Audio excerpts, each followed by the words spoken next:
So there are a lot of myths out there around the Amish.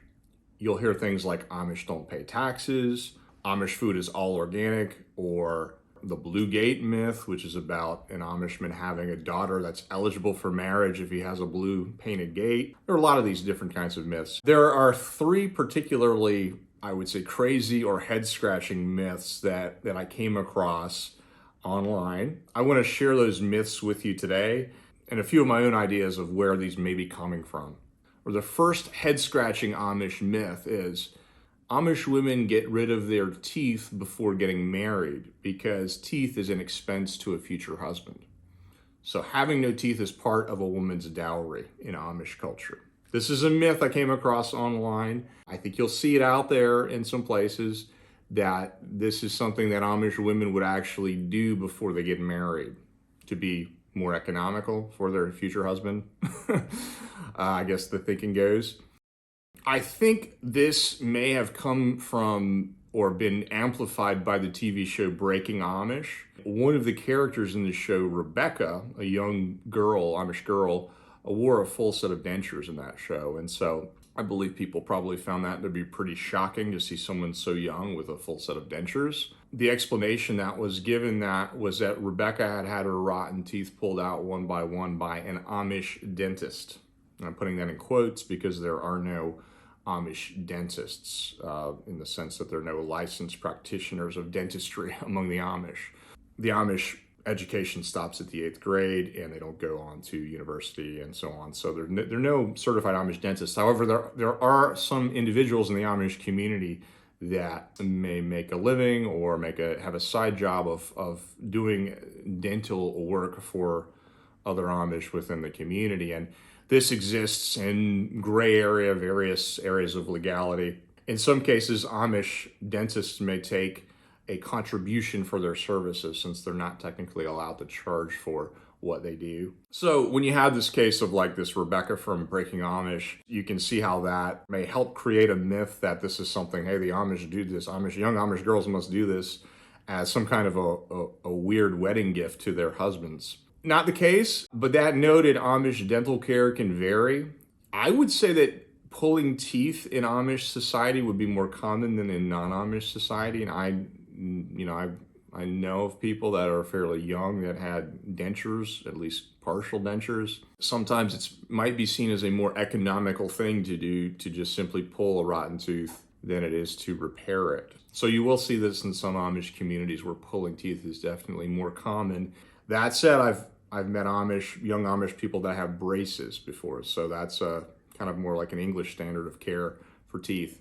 So you can kind of see where the grain of truth comes from here, that pulling teeth is more common, speaking broadly about the Amish, but it's not like a customary gift to an Amish husband as some kind of weird dowry. So the second crazy Amish myth that I came across is the idea that the Amish are only allowed to marry their own siblings. And that sounds insane, but that's something I've come across, at least online, before. So you have a couple ideas here. The idea that you would marry someone that's such a close relative, and the idea that you're even like forced or only allowed to marry someone in your own family.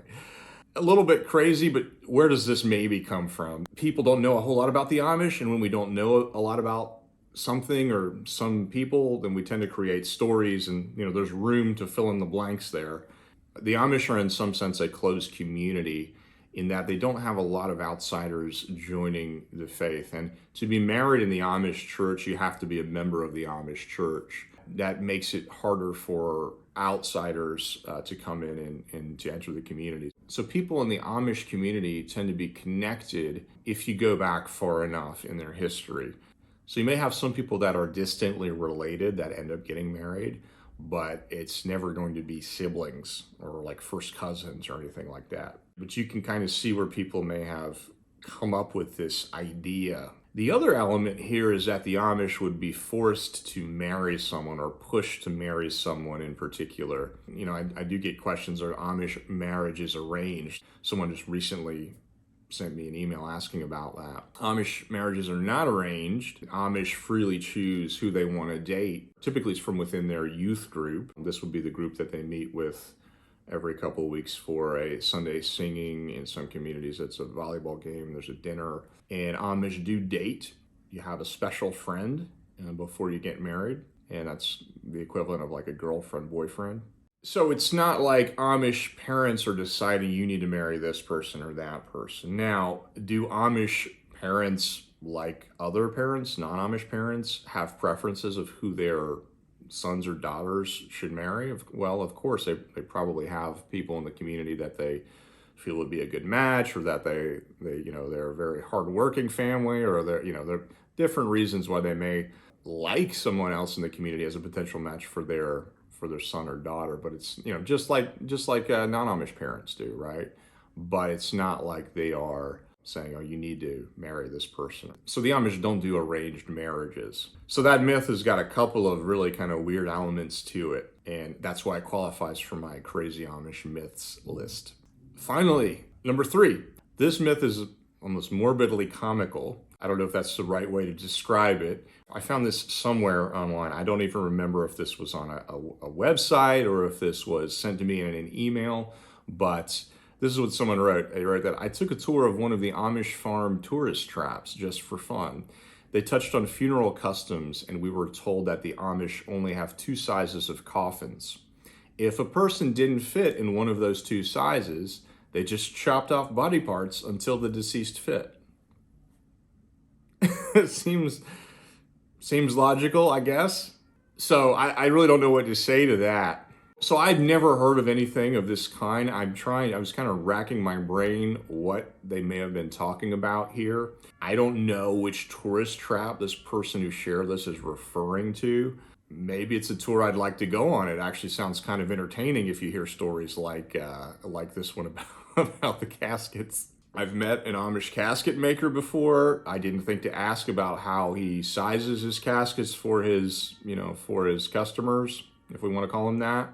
I've been to an Amish viewing, funeral. The deceased people looked completely intact that I saw there. I don't know where this comes from. I mean, this is just, I think on some of these tours, you do hear some kind of crazy things. There was an example of a tour, I think it was in Tennessee, where people were told that the Amish didn't believe in photography because they felt the camera would steal their souls, which is another myth that we could talk about maybe another time. But there are other reasons that Amish don't believe in photography, but that's not really one of them.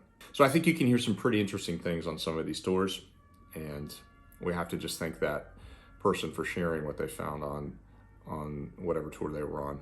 So those are 3 of what I would call crazy Amish myths or head-scratching Amish myths. What other Amish myths have you heard? What am I missing? Let me know in the comments. Love to hear it from you, and I look forward to talking to you next time.